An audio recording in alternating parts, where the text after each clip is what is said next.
Bom dia, boa tarde, boa noite. E não é que a gente está conseguindo estudar realmente por aqui? Pessoal, conseguimos tratar de dois capítulos importantíssimos da história através das nossas aulas EAD. Na aula de hoje a gente vai relembrar rapidamente qual foram os dois temas que a gente estudou e também analisar documentos históricos em situações práticas, cotidianas, como é que a gente pode perceber esses conteúdos e ler historicamente, né, o que está acontecendo. Vamos lá? Então, para encerrar o nosso querido primeiro bimestre mais louco de nossas vidas, nós estudamos lá a Revolução Industrial e a Revolução Francesa. Nós vimos que a Revolução Industrial, né, foi um processo, né, de transformação da produção das coisas, dos artefatos, que acabou transformando a nossa forma de nos organizar na vida social, nos organizar economicamente e até culturalmente. Nós estudamos os três modos de produção: modelo artesanal, manufatureiro e fabril, as diferenças entre eles. Qualquer dúvida é só retomar na apostila ou me procurar. E a gente viu que essas transformações geraram uma aceleração na produção e há um profundo desenvolvimento tecnológico. Tal processo foi pioneiro entre os ingleses, né? Os ingleses iniciaram a Revolução Industrial por uma série de motivos. Nós vimos que as relações de trabalho também se transformaram, entretanto, não foi muito bom, obviamente, para os mais fracos, os trabalhadores, que trabalhavam lá de 15 a 16 horas por dia, num ritmo acelerado, porque eram comandados agora pelas máquinas. Esses turnos eram diurnos, noturnos, os ambientes das fábricas eram péssimos, faltava uma legislação para mediar essa relação entre patrão e empregado. E as condições dos trabalhadores afetavam também o desenvolvimento dos seus filhos, das crianças. Sem uma estrutura familiar, as crianças cresciam sem a vigilância dos adultos e também era comum entre esses adultos que trabalhavam demais a situação de vícios, como, por exemplo, o alcoolismo. A gente teve um esqueminha, esse aqui embaixo, que diz lá que as máquinas eram aprimoradas, renovadas, e isso acabava ocasionando menos trabalhadores, né, porque substituíam as pessoas, isso gerava demissões e as pessoas demitidas se aglomeravam, desempregados, e acabavam trabalhando, se ocupando com qualquer coisa por qualquer valor. Bem, obviamente isso gerou uma série de revoltas dos trabalhadores, como a gente pode observar aqui, com o ludismo e o cartismo. O ludismo, movimento de quebra das máquinas, boicote da produção. Já o cartismo, movimento mais organizado, com uma carta pedindo ao parlamento transformações nas regras do jogo político para admitir a possibilidade, né, da participação desses trabalhadores, desses operários no parlamento inglês. Bem, e a Revolução, ela acaba lá no século XVIII, ou melhor, no século XIX? Não, ela se estende até os dias de hoje. A primeira Revolução Industrial é essa que a gente estudou, tá? Que acontece na primeira metade do século XIX, lá na Inglaterra, principalmente no ambiente da produção têxtil. Já a segunda Revolução Industrial, nós vamos ver o ano que vem, tá? Essa segunda Revolução Industrial se espalha por mais países da Europa, também para o Japão, para os Estados Unidos, na segunda metade do século XIX, e ela tem o uso do petróleo, dos motores a combustão, como o motor a gasolina, né, do carro, avião. Temos também a produção em linha, o Fordismo, mas isso deixa para um outro momento. E ainda temos a terceira Revolução Industrial, que vocês estudam no fim do 9º ano, tá? Que começa nos anos de 1900 e se estende até o dia de hoje. Pessoal, essa Revolução Industrial ela já também atinge a América Latina, a Ásia, com as tais multinacionais, empresas que extrapolam os limites de um país, com a prática também da automatização, da produção com robôs, tá? E da informatização. Bem, para a gente perceber o conteúdo em situações atuais, eu separei primeiro um vídeo do YouTube que a gente vai assistir lá, uma reportagem rapidinho sobre a poluição, para a gente perceber a relação entre industrialização, urbanização e poluição. Vamos lá? 50 mil pessoas podem morrer nos próximos 8 anos na Grande São Paulo, vítimas da poluição. Serão 18 mortes por dia se os níveis de contaminação do ar não recuarem até 2025, segundo um estudo divulgado hoje. De longe, a poluição é evidente. E se de perto nem sempre dá para ver, é fácil sentir. Eu, antes de vir da poluição, a minha vista ficou o dia todo irritado. Rinite ataca, problemas mais respiratórios. Por serem minúsculas, as partículas de poluentes entram pelos pulmões e conseguem alcançar a corrente sanguínea. Segundo a Organização Pan-Americana da Saúde, no Brasil, a contaminação do ar é responsável por 35% das mortes por doenças respiratórias, 44% por doenças do coração e metade dos diagnósticos de pneumonia em crianças. A chuva, como essa que cai hoje aqui em São Paulo, é um alívio porque ajuda a dissipar a camada de poluição que fica em suspensão na atmosfera.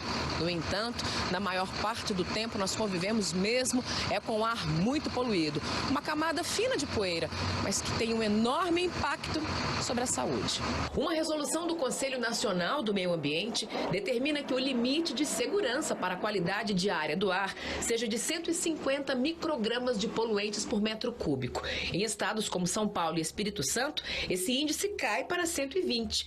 Mesmo assim, é bem acima do que a Organização Mundial da Saúde recomenda, que é de 50 microgramas por metro cúbico de ar. A gente está mais ou menos dizendo, para nós que somos médicos, que o nível de colesterol do brasileiro pode ser mais alto, ou da pressão arterial pode ser mais alta. Quer dizer, nós estamos usando um diferente padrão de laboratório para informar o risco das pessoas. Segundo um estudo da Associação Paulista de Medicina, se os níveis de poluição continuarem os mesmos até 2025, estima-se que mais de 50 mil pessoas morram por ano na Grande São Paulo, o que equivale a 18 mortes por dia. Sem falar nas internações em hospitais públicos por doenças cardiovasculares, respiratórias e câncer de pulmão. Um custo de quase 60 milhões de reais para o SUS em 7 anos. A atualização dos padrões nacionais de qualidade do ar está em discussão no Conselho Nacional do Meio Ambiente, que admite adotar a medida da OMS, mas não estabelece prazo. Esse vídeo ele não chega a nos dizer, obviamente, qual é a origem de toda essa poluição, mas a gente sabe qual é a origem. A origem está ligada a dois processos, o processo de industrialização e também o processo de urbanização. Com a formação das indústrias após a Revolução Industrial, a intensidade da poluição humana se tornou muito maior. E com essa forma que a gente tem de organizar as cidades através de centros, de grandes centros urbanos, obviamente, se tornam grandes centros de poluição do meio ambiente. Ou seja, apesar de não ter nada disso dizendo na nossa apostila ou nas nossas aulas, a gente não está abordando diretamente o processo de destruição desse meio que a gente vive, a gente pode fazer uma leitura histórica da poluição como também uma produção, um reflexo da Revolução Industrial. Outro vídeo, esse já mais recente, datado ali do dia 2 de março de 2020, do nosso ano, vai mostrar, no caso, uma relação da poluição, mas com um outro artefato, com outro momento histórico, que é a da pandemia do coronavírus. Vamos assistir?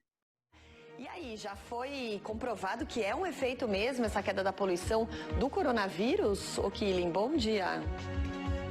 Especialistas acham que sim, viu, Michele? Bom dia a você, bom dia a todos. Porque a segunda maior economia do mundo sente os efeitos do surto de coronavírus. A indústria chinesa teve uma queda recorde em fevereiro, atingindo um nível inferior ao registrado depois da crise de 2008. O setor de serviços e a produção de pequenas e médias empresas também recuaram por causa da epidemia. Essa desaceleração teve impacto aí no meio ambiente. Agora, fazendo um giro ao redor do mundo, no Oriente Médio, o Irã registrou um salto. Vamos tentar mostrar novamente aqui o mapa que o Killing se referiu, que mostra, captado pela NASA, mostra essa mancha meio amarelada, alaranjada, é a China ali, ó, em 20 de janeiro. Então, a mancha de poluição. Repare que a mancha está bem ao lado de Wuhan, tá vendo? O epicentro da doença, a cidade que ficou isolada pelo coronavírus. Sim. A redução foi maior ali, né, nessa região de Wuhan, mas vale para toda a China. Então, mas agora vamos mostrar a imagem posterior, né? Isso. Porque a gente tem ali, ó... Nossa! Sumiu. Gente do céu, coisa de... Aí a gente já está mostrando Pequim e Xangai, e Lanzhou também. Basicamente, um mês depois, a mancha, agora mais focado, né? A gente está vendo ali o mapa, mas é nítida a diferença, né? Da mancha de já houve uma redução já era esperada uma redução de 2000, olha aí, 3 mapas, um em cada região da China, mostrando essa diminuição drástica dos níveis de poluentes. Já era esperada uma redução porque entrou em vigor uma série de de novas regulamentações no ano passado. E o coronavírus coincidiu, essas regulamentações são exatamente para a emissão de poluentes de fábricas e veículos. Então já era esperado uma redução. E o coronavírus ainda por cima coincidiu com a época do Ano Novo Chinês, quando os chineses viajam. Normalmente já tem uma redução, né? As fábricas param de funcionar mesmo, então já tem uma redução. Mas ninguém imaginava uma redução tão drástica. Os chineses, depois de muito tempo, voltaram a respirar um ar puríssimo, o que mostra que tudo tem o seu lado bom até o coronavírus. Bem, eu não diria que é o lado bom do coronavírus, porque acho que é um pouco difícil, um pouco otimista demais, né, ver lado bom nisso aí. Mas é que é muito interessante a gente observar que houve uma drástica, uma profunda diminuição na poluição. E, obviamente, que essa diminuição na poluição está porque a vida nos ambientes urbanos e também a produção industrial foi reduzida drasticamente. Por isso, a gente tem uma redução na poluição. Obviamente, a gente podia também pensar em outras formas de continuar se produzindo e se vivendo de maneira dentro desse contexto urbano, mas de uma maneira menos poluente. Há uma série de outros combustíveis menos poluentes que podem ser utilizados tanto na indústria quanto no ambiente urbano. Outro tema importantíssimo que a gente estudou foi a Revolução Francesa, e esse um tanto quanto complexo. Primeiro a gente estudou lá como era a França de Luís XVI, uma França do absolutismo, justificado pela teoria do direito divino do rei, e a gente viu lá que a vida da corte francesa era luxuosa e às custas da população, do chamado Terceiro Estado. Para manter a sua corte, ele obviamente cobrava altos impostos da população urbana e camponesa. Entretanto, chegou um momento que isso se tornou uma crise econômica, também uma crise social. E para tentar resolver esse problema, ele convocou a Assembleia dos Estados Gerais, do primeiro estado, clero, segundo estado, os nobres, terceiro estado, restante, 95% da população. E houve um impasse no sistema de votação para saber qual a sugestão dessa Assembleia para se superar a crise econômica. Isso porque o voto seria por estado, cada estado com o voto. E o maior estado, né, o terceiro estado, sempre seria a minoria. E eles desejavam, no caso, uma outra forma de votação por cabeça, proporcional. Por causa desse impasse, o rei Luís XVI manda fechar a Assembleia dos Estados Gerais, mas isso gera uma série de revoltas populares, como a tomada da Bastilha, lembra disso? O símbolo do marco inicial da Revolução Francesa. Os revolucionários vão para o salão de jogos, né, do Palácio de Versalhes, e lá eles formam a Assembleia Nacional, que aprova uma série de medidas, dentre elas a Declaração de Direitos do Homem e do Cidadão, que inspirou até mesmo documentos contemporâneos, atuais.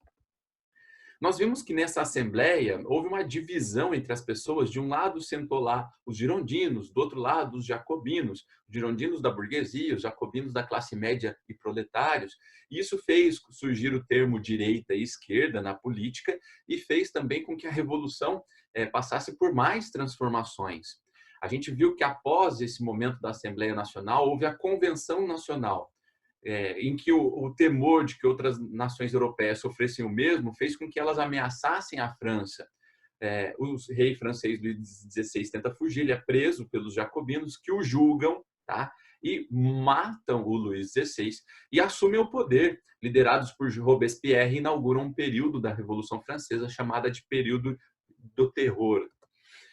Nesse período, há a criação da Constituição de 1793, a segunda Constituição, que dava direitos plenos ao acesso à educação, à liberdade religiosa, à liberdade de expressão.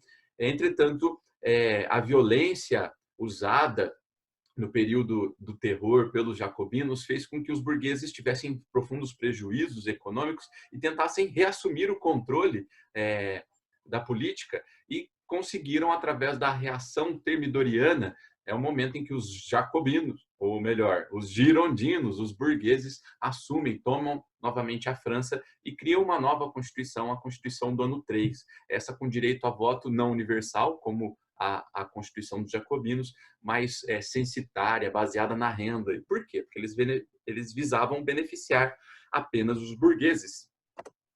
Pessoal, para encerrar a Revolução, os burgueses, os girondinos, eles criaram um sistema, primeiro o diretório, depois o consulado, né? Um sistema de administração da França, com 3 cônsules. Dentre esses cônsules estava a figura de um cara chamado Napoleão Bonaparte, que era um general com prestígio entre a população francesa, que respeitava principalmente lá os burgueses, e também o Abadès Sieyès e o general Duco. O Napoleão ele acabou se tornando o primeiro cônsul, tinha um poder maior em relação aos outros governantes. E em 1802, o Napoleão foi proclamado, com o apoio dos burgueses, o primeiro cônsul, o cônsul vitalício, com direito de nomear o seu sucessor. Na prática, isso significava que Napoleão se tornava quase que um rei da França, já que o governo era baseado na ideia de hereditariedade. Ou seja, os burgueses que querem o fim do absolutismo depois criam um sistema monarquista parecido com a figura de Napoleão Bonaparte para garantir os seus negócios e os seus privilégios. Vamos tentar observar a Revolução Francesa numa situação prática, cotidiana? Lá vai. Um jogo chamado Assassin's Creed, tá? Unity, tá? Fez um clipe bastante interessante que eu vou analisar só um trecho com vocês porque é muito violento.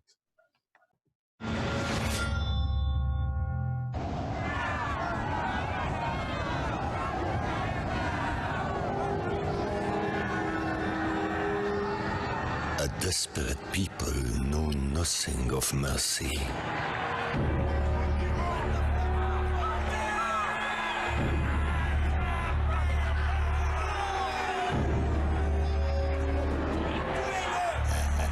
For years, we, the people, had suffered the cruelty of men too fed to starve, too rested to care. But no more.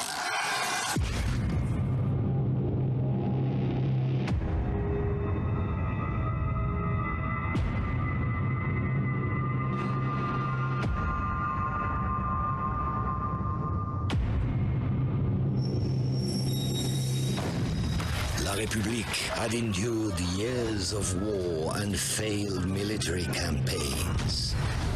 A play for power by kings who cared more for their legacy than their people. With the nation deeply in debt, the nobility carried on with their lavish lifestyles, ignoring our struggles and levying taxes upon us to shoulder the load for La France. We starved in the streets, tossed aside like rats. No longer would we be left to die. We formed a National Assembly for the Third Estate, our first step in the fight for independence. Yet, we never could have known the dangers that lie waiting. The National Assembly vowed for life. We were willing to do what was needed, violently, if necessary. We surged, unstoppable.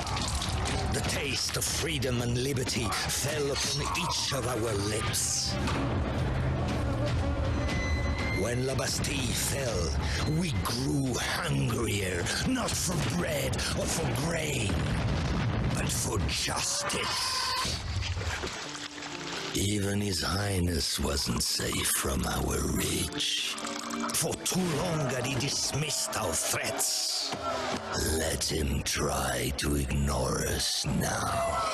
Opa, pesado um pouco, né? Mas vamos pensar lá que esse jogo ele é ambientado na Revolução Francesa e para ser construído, obviamente, os idealizadores do game foram estudar a Revolução Francesa.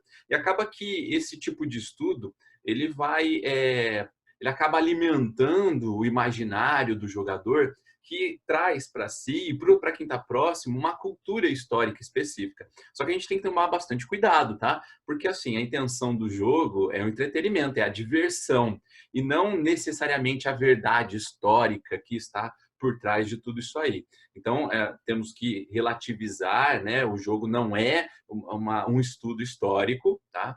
com o objetivo de ensinar os fatos históricos ou perceber o que estava acontecendo socialmente, culturalmente, mas a gente vai percebendo que tem a relação com uma situação presente, cotidiana do game, tá? Que isso forma a cultura histórica que a gente vive. Pessoal, para finalizar, eu gostaria de sugerir para vocês um documentário do History Channel, está escrito ali, ó, Revolução Francesa, primeira parte, é só procurar assim no YouTube você já acha, se bem que os links com tudo que eu usei nesse vídeo também vão no recado que eu sempre mando para vocês. Espero que façam a atividade, que estejam gostando dessa modalidade EAD, né? Que seja possível a gente aprender alguma coisa. Combinado? Qualquer dúvida, me chame, faça a atividade e até a próxima. Falou!